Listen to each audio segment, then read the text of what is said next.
আসসালামু আলাইকুম ভাই। জি ভাই, ওয়ালাইকুম আসসালাম। আমাদের এতিমখানার জন্য 5 কেজি গোস্ত লাগবে। গোস্তের কেজি কত করে যাচ্ছে? ভাই গোস্তের দাম তো 750 টাকা করে চলতেছে, কিন্তু আপনাদের কাছ থেকে আমার লাভের দরকার নেই। আমি যেই দামে কিনেছি আপনাদেরকে আমি সেই দামেই দিয়ে দিচ্ছি, কারণ এতিমখানার বাচ্চাদের সাথে আমি কোনো ব্যবসা করতে চাই না। যাক আলহামদুলিল্লাহ ভাই, আপনার এতিমখানার বাচ্চাদের প্রতি ভালোবাসা দেখে আমার সত্যিই খুব ভালো লাগছে। আপনি আমাকে 5 কেজি গোস্ত দেন।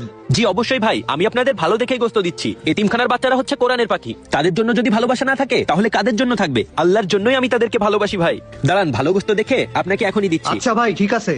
ভাই এই নেন আপনাদের গোস্ত। জি দেন। ভালো মাংস দেখেই দিয়েছি। এই নেন ভাই আপনার টাকা। আসি, আল্লাহ হাফেজ ভাই। আল্লাহ হাফেজ। এই আসেন আসেন, ভালো দেশি গরুর গোস্ত আছে, আসেন আসেন। এই তো আব্বুর গোস্তের দোকান। আসসালামু আলাইকুম ভাইয়া, ভালো আছেন? ওয়ালাইকুম আসসালাম, কি চাই? ভাইয়া আমার আব্বু তো কিছুদিন আগে মারা গেছে, মেলা দিন ধরে গোস্ত খাইনি। আপনি আমারে 1 কেজি গোস্ত দেন। এই গোস্ত দেবো মানে? গোস্ত নিবি, তার টাকা আছে? না ভাইয়া, টাকা তো নেই। আব্বু তো বলে দিল কিছু লাগলে আপনার কাছে আসতি, তাই আমি আপনার কাছে আইছি। এই আইসিসটা কি হয়েছে? আসলে কি গোস্ত দিতে হবে নাকি? কি ব্যাপার রফিক ভাই, এই ছোট বাচ্চাটার সাথে এরকম ব্যবহার করতেছে কেন? এটা আমার ব্যবসা জায়গা, টাকা ছাড়া গোস্ত দেওয়া যাবে না। যা এখান থেকে, যাও দিক যা। এ রফিক ভাই, তুই এই ছেলেটার সাথে এরকম ব্যবহার করতেছিস কেন? তুই কি তোর অতীত ভুলে গেছিস?